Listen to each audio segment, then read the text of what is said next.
Israel के बेगल शेवा में हुआ मिसाइल अटैक देखिए। इस हमले की चर्चा पूरी दुनिया में हो रही है।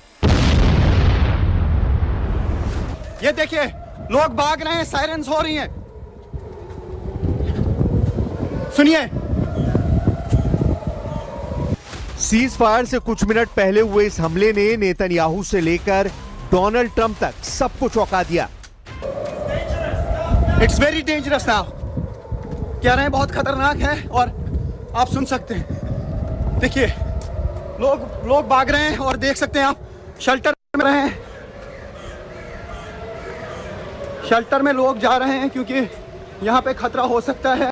इजराइल का तेल अवीव, अशदोद, जियान नेसा और हाइफा जैसे शहरों का हाल पहले ही वायरल है।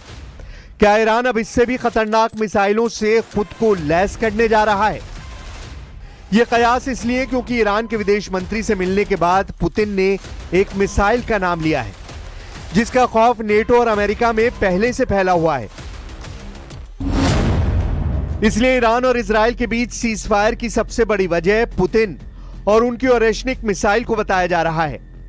क्या सीज फायर के बाद भी युद्ध तेज हुआ तो ईरान रूस की ओरेशनिक मिसाइल से हमला करने को तैयार हो रहा है?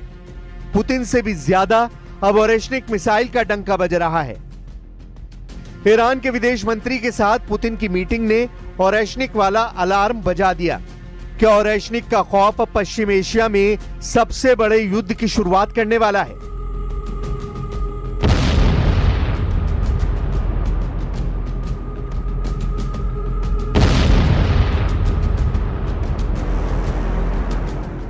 Разворачивается серийное производство новейшего ракетного комплекса средней дальности «Орешник», который очень себя хорошо зарекомендовал в боевых условиях. А в состав военно-морского флота войдут новые корабли и подводные лодки, оснащенные высокоточными средствами поражения последнего поколения. पुतिन ने तेल अवीव पर हुए ईरान के मिसाइल अटैक देखे हैं। पुतिन जानते हैं कि ईरान अब तक इस युद्ध में करीब 600 मिसाइल दाग चुका है।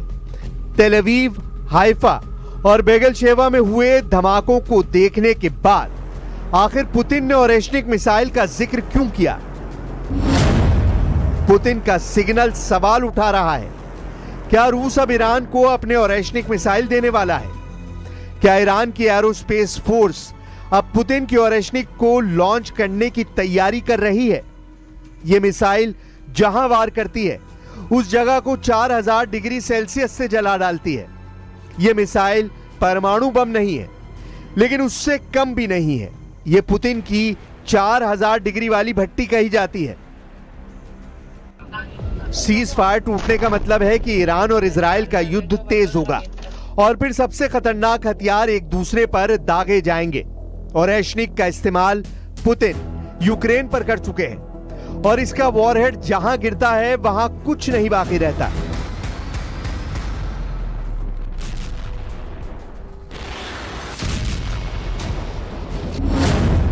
ओरेशनिक एक हाइपरसोनिक मिसाइल है। यह आवाज से 10 गुना रफ्तार से हमला करती है, यानी 12,000 किलोमीटर प्रति घंटे से भी ज्यादा। इसकी रेंज 5,000 किलोमीटर है। पुतिन की यह मिसाइल 100% तबाही की गारंटी देती है। पुतिन ने दावा किया है कि अब ओरेशनिक मिसाइल का उत्पादन बहुत तेजी से किया जा रहा है। ईरान को भी यह बात बताई गई है। इसलिए जब डोनाल्ड ट्रंप इस युद्ध में सबसे आगे बढ़ चढ़कर बोल रहे हैं और सीज फायर कराने का दावा कर रहे हैं, तब ईरान और इजराइल के बीच युद्ध और तेज होता नजर आ रहा है।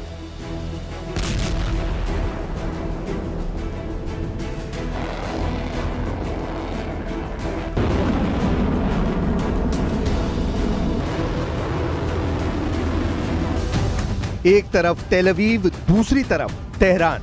दुनिया की दो राजधानी दहल रही हैं। एक तरफ ईरान के हमले और दूसरी तरफ इजराइल के attack. My name is Maral. I am a citizen of Tehran and I am in North Tehran in Tahrir Square. As you can see, this city is still not back to its normal operations.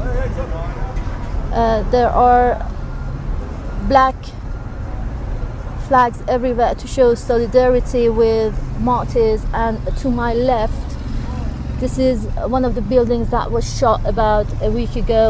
Supposedly it was a hub for Iranian high-ranking authority figures, and to my left again, this building was a government public lot.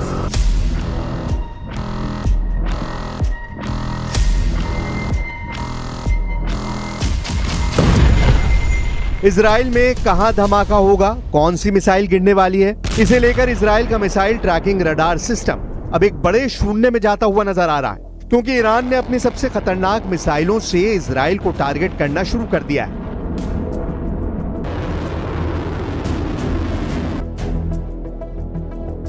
Israel का दावा है कि Iran अब 4 तरह की missile fire कर रहा है। इनमें सबसे खतरनाक फत्ता-1 और खैबर शिकन मिसाइल शामिल है। इसमें कद्र और इमाद मिसाइलें भी शामिल हैं। फत्ता हाइपरसोनिक मिसाइल की रेंज 1400 किलोमीटर है। खैबर शिकन मिसाइल की रेंज 1450 किलोमीटर है। कद्र मिसाइल की रेंज 2000 किलोमीटर तक है और इमाद की रेंज 1700 किलोमीटर है। इजराइल पर हुए ताजा हमलों में इन्हीं मिसाइलों ने तबाही मचाई है। तेल अवीव से लेकर हाइफा और अशदोद से लेकर बीरशेबा और शेफाल जैसे छोटे शहरों पर अटैक तेज हो चुके हैं। בית חנה, בית עובד, לא נראה לי אצלך.